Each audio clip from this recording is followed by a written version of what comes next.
yung babae. Mayaman tignan, maputi. Paglabas nila, may nakita, ewan ko kung ano, tapos biglang na nawala. Uy, baka sininga. Nainis si Tara nang nasigawan sila ni Caroline dahil sa bumalik ang trauma ng dalaga nang paikutan nila ito. Habang inasar naman nila si Boji dahil affected siya nang makita niya si Caroline dahil napakaganda ng dalaga at mukhang mayaman na nagsiselos siya dahil lihim siyang may pagtingin kay Bingo.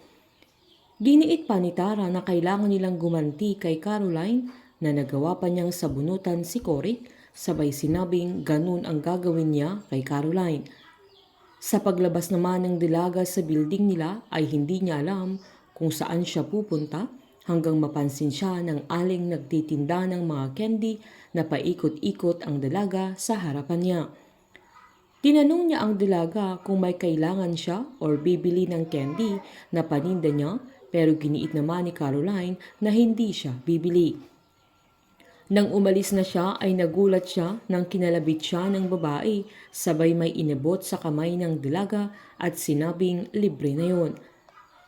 Nang buksan ni Caroline ang kamay niya ay laking gulat niya ng candy ang binigay sa kanya na katulad ng binigay ng mama niya bago siya namatay kaya kinalabutan ang dalaga. Pagtawid niya sa kalsada ay saktong nahagilap siya ng lalaking humahabol sa kanya kaya nagawa nilang businahan ang tricycle driver na nasa harap nila para makausad ang sasakyan nila pero sinigawan din sila ng driver kaya hindi nila agad nasundan ang dalaga.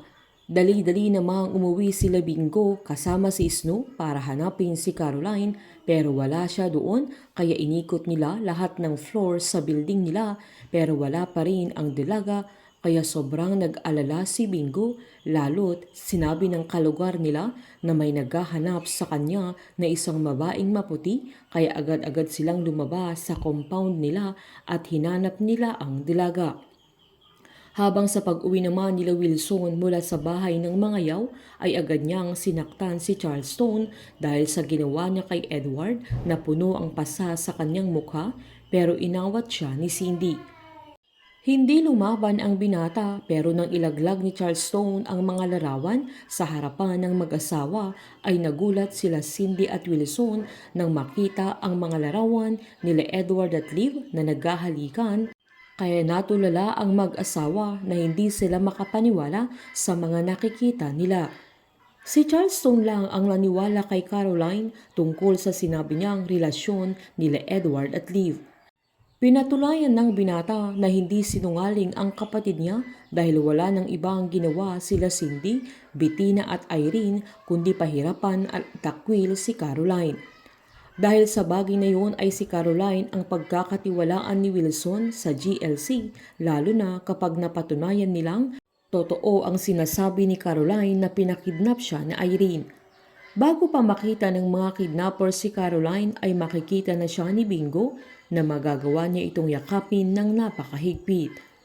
Ang habol lang dati ni Bingo sa dalaga ay ang 200,000 na pampaopera ni Lola Nene na pinangtubos niya sa dalaga sa mga kidnapper pero matututunan na niyang pahalagahan at mahuhulog na ang loob nila sa isa't isa. Painit ng painit ang mga tagpo, sabay-sabay po nating subaybayan ang advance episode ng Can't Buy Me Love dito po sa aking channel. Patuloy lamang pong manood at mag-subscribe para ma-update po kayo sa mga susunod na episode. Marami pong salamat.